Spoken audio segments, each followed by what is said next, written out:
That's right, everyone, it's the holiday season. So it's time to start thinking about what kind of gifts you're going to destroy your wallet with buying for that miniature painter or wargamer you might know. Did I mention Thanksgiving hasn't even happened yet at the time of posting this video, and Mariah Carey thawed out back in September. But if you know nothing about Warhammer or miniature war games in general and just don't know what to get them, let's talk about it. But welcome back, everyone, it's me, the Warhammer complainy guy, Revan/Handy, destroyer of wallets and maker of terrible financial decisions. Back with another video that can hopefully earn your subscription and a like for the almighty YouTube algorithm. Just a heads up, I'll also be linking some of these things in the description, and if I can find it for the YouTube shopping tags, I'll also be doing that too, so you guys can help me out by getting me a small commission on anything you might buy, along with whatever minis are shown. But let me address the obvious answer of what to get that miniature wargamer you might know, which is either money or a gift card to the store they frequent, because then you don't have to guess what army they play or collect, and that awkward conversation of "I don't collect that army" comes up, even though you probably just gave them a reason to start a new army. Again, this is the most obvious gift to get them, but what if you don't want to fuel their miniature addiction? Also, if I forget to mention a gift idea, why don't you leave a comment down below to help everyone out with what you would like to receive as a gift that isn't more miniatures. So after much thought, here are a few things you can get as gifts that are not miniatures that can pretty much be for any miniature painter or wargamer you might know, with the first one being a nice set of brushes. And if they're taken care of correctly, these will be used for years. Now, any serious miniature painter worth their salt will want some good brushes, so they can get those smooth lines and crisply painted details. But we can't do that with these shitty dollar store brushes, although they have their uses. Synthetic brushes are terrible for things like blending and edge highlighting, since synthetic brushes can't hold a tip after a while. There's nothing wrong with synthetic brushes, I use them for base coats and washes, but that's about it. You can get them Princeton Select Synthetics. They get the job done and are a bit more expensive, but they're leagues better than the generic synthetic brushes.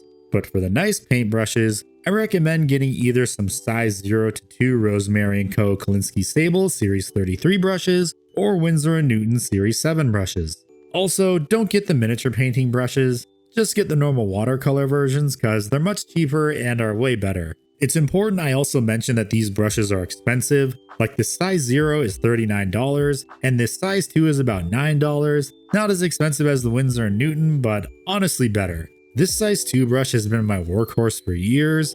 I use it for highlighting, pin washing, freehanding, and lenses. I've had this brush for about 6 years now, and it's still going strong. The Windsor & Newton brush, not so much.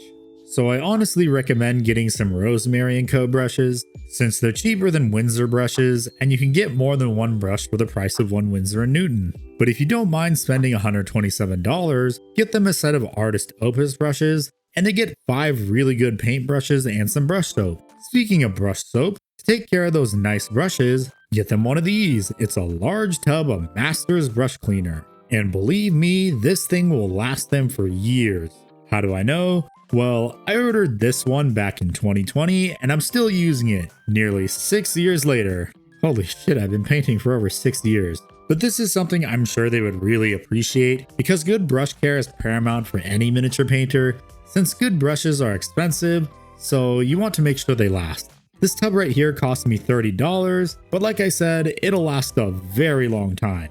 Next up is glues. Now I'm sure you're asking, isn't there an order to this video? Well, no, we're going shotgun style. Whatever comes to mind as I'm writing this outline, no matter what order. Now there are many types of glues out there, and I'm sure they would appreciate a bottle of super glue for those odd jobs. But any hobbyist that builds plastic model kits loves this stuff, Tamiya Extra Thin. This stuff is the best thing ever. It comes in a glass bottle and has a light green cap, so make sure it looks exactly like this. Tamiya Extra Thin is the glue of choice for many hobbyists, because it's easy to control unless you overload the little applicator, and when they barely have enough left, they can make sprue glue, the best use of all that leftover plastic crack. Another glue that I still need to buy is canopy glue. This is what is used specifically for glass canopies on some models, because super glue causes this ugly frosting effect, while canopy glue doesn't, but it's just as strong. Up next is a good hobby knife. And I'm gonna be frank, these kinds of hobby knives right here are not safe in my opinion. They're very thin, provide little grip, especially if you have large hands, and are just begging for a trip to the ER with one wrong move. I'm pretty sure this ergonomic knife was part of some cheap kit I got off of Amazon a long time ago, but I use this thing for any task that might require it, like removing casting gates or shaving down mold lines, and I don't really have to worry about slicing my hand open. One more thing, you should also get them a pack of replacement blades like this one off of Amazon. So getting them an ergonomic hobby knife and some extra blades is a really good gift. Also, don't get them one of these mold line removers, those are a scam, which I unfortunately fell for when I started. But aside from all the stuff I've mentioned so far, well, what about transporting their minis to the game store and making sure they get there safely and don't eat it on the concrete? Well, do I have the perfect gift idea for you, thanks to today's sponsor, Tabletop Stronghold. But if you want that miniature enthusiast in your life to appreciate and think of you every time they go to the game store, you should totally get them a Mag Case 2.0 that comes in multiple sizes for any army they might own. And it even comes with case and terrain combos if they want to have their own game table eventually. But if you want them to be forever indebted to you for protecting their large financial investment, any of these mag cases will make the perfect gift for any wargamer due to their strong MDF construction and adjustable magnetic trays that can support the full weight of the all-powerful magnet wizard and 2 full mag cases. So no matter what game system they play or size of their army, there will be a mag case that will suit their needs. Because why would you settle for less? What are you going to make them use, a cardboard box? But if you want a good real-world example, I have the Mag Case 2.0 Mini, which is perfect for any of my Warhammer armies that don't involve large chunks of plastic or resin, and it even fits my entire Battletech collection. Because if you want to be a massive help to that wargamer in your life and my YouTube channel, use my link in the pinned comment or description for a massive 40% discount for any purchase from now until early December. So thank you Tabletop Stronghold for sponsoring this video. If you want to get that perfect gift besides miniatures that ships to pretty much anywhere in the world for free, go to tabletopstronghold.com.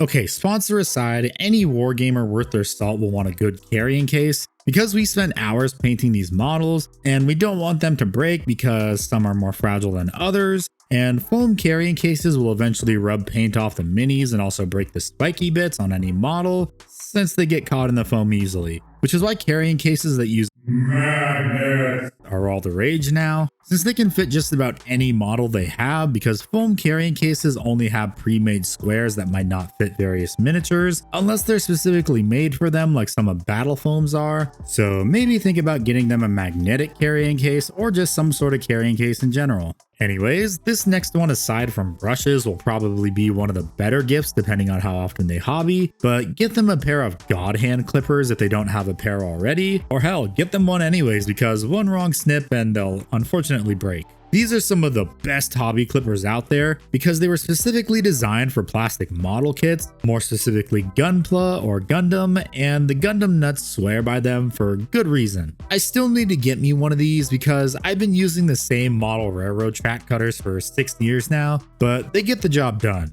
However, God hands are fragile, so if they break, that kinda sucks because they are $60. So if you want to reduce the risk of them snapping, then maybe get them a pair of railroad track cutters too, like mine, for the chunkier casting gates. Next up is another tool from the Gunpla modelers, some sanding sponges and twigs. For sanding sponges, I have the disc base set, which has grits going from 180 grit to 2500 grit. These are the best things ever, and they're also fairly cheap for how much you get too. I love these things, and I'm sure whoever you get these for will greatly appreciate them. Then for those hard to reach areas, sanding twigs get the job done. Only problem is the high grit ones are far and few between, so they have to make them count. So next up on the list of gifts that are miniatures is a wet palette or even a hard palette too. So for those of you that stop by when I stream, you all know that I'm fine with my redneck wet palette. It gets the job done, and no matter how much you tell me to get one, I'm a cheap bastard that would rather spend my money on model trains and the occasional cool Warhammer model. But if you get them a nice wet palette, also make sure you get them some spare sponges and parchment paper for them too, because it can't hurt to have a bit of extra of everything.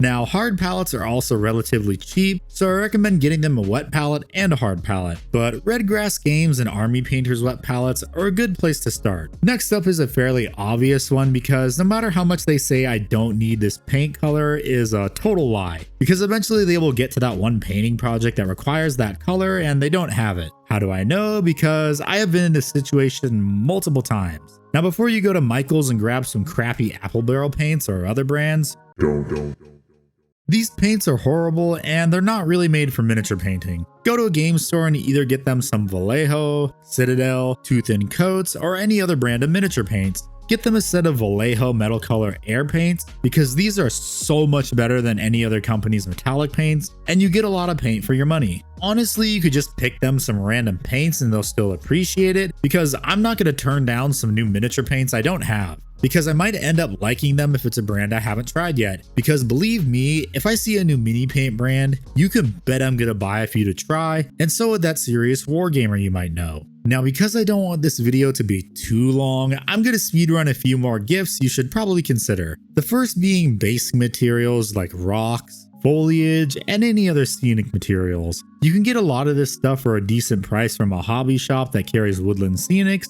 or you can just go to your local religious relic thieves. I myself use woodland scenics because, well, I'm a model railroader, of course. Another option is also getting them an airbrush setup, since that's what a lot of hobbyists eventually want to get because they want to replicate all the cool smooth paint jobs they see online. There's also various novels from the Black Library for Warhammer, Battletech has its own plethora of novels, and even the Star Wars novels if they like Star Wars and play any of the tabletop games. You can also get them merchandise for the war game they play, like clothing, posters, or any other random gifts associated with it. So I'm sure they would honestly be happy receiving any gift that relates to their hobby. So yeah, that's some gifts for that miniature painter or wargamer you might know that isn't more miniatures. Also, make sure to check the comments down below for gift ideas from the community. Anyways, thanks for watching the video, and a huge thank you to the Gigaists of the Chads right here, the channel members and Twitch subscribers. So if you too want to be a Giga Chad and help fund these stupid ventures, consider becoming a member of either for access to the members section of the Discord and other things.